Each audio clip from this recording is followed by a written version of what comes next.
Okay, I got done with early work this morning, today a little bit earlier, so I thought I could get this my daily gratitude journal uploaded real quick before I took off to take us of business. I'm grateful for this morning. I had ahead of me. I'm so glad if I fell back to sleep after waking up rather early this morning. Unfortunately, I didn't have my alarm set, so I slept in a bit. So less time for my morning scripture and study and meditations. But it still feels good to have that 7 or 8 hours of sleep. I usually only get about 6 or 7. There's much I worry about in the world nowadays, but I'm thankful for a wise and inspired people who help us navigate through it all. We can set standards or beliefs before us, but the trick of it all is to implement them and make them part of our lives. There was a wise man by the name of Epictetus back in the days of Rome. He was a slave.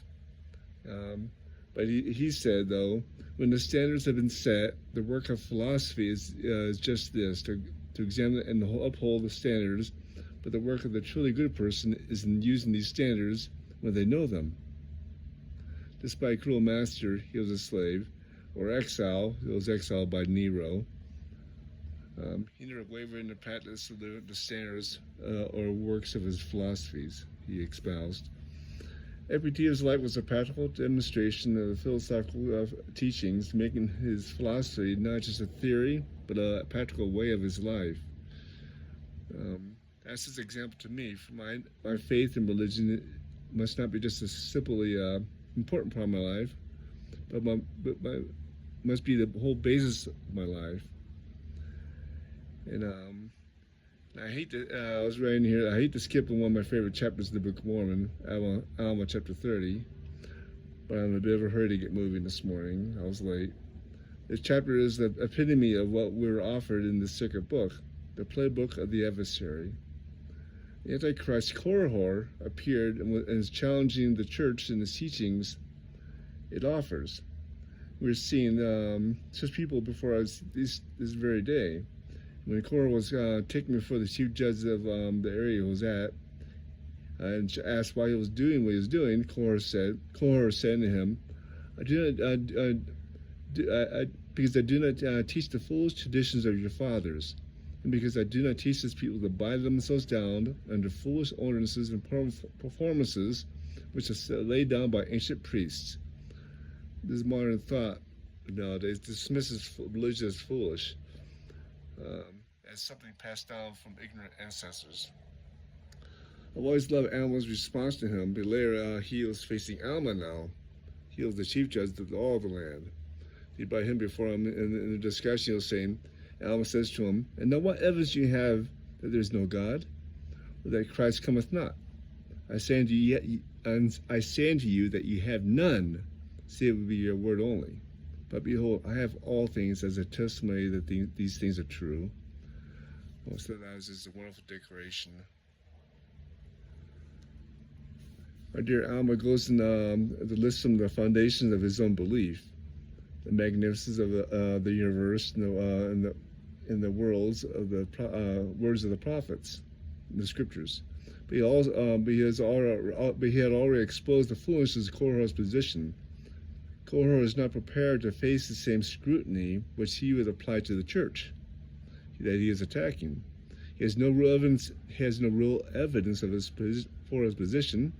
His words are persuasive, not because they are reasoned, but simply because they were pleasing to the carnal mind. I was reflecting on the famous talk of Elder Holland, apostle in our church. It's titled "I Believe." And he was saying, it was easier to criticize than to act.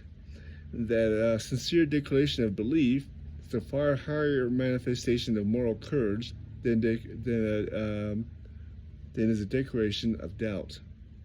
The declaration of doubt is so much more easier to do. In a brief look at this week's Come Follow Me, I was reflecting on a couple of verses. First one I loved was, Verily, verily, I say unto you, ye little children, ye have not yet understand how great blessings the Father hath in his own hands and prepared for you. And ye cannot bear all things now. Nevertheless, be of good cheer, for I will lead you along. The kingdom is yours, and the blessings thereof are yours, and the riches of eternity are yours. And he who receiveth all things with thankfulness shall be made glorious, and things of this earth shall be added to him, unto him, even 100-fold, yea, more. We are as all as little children, I was saying, reflecting on that verse. We can't beat ourselves up for not being perfect. Do we browbeat a toddler or a child for being foolish and not perfect? But we will,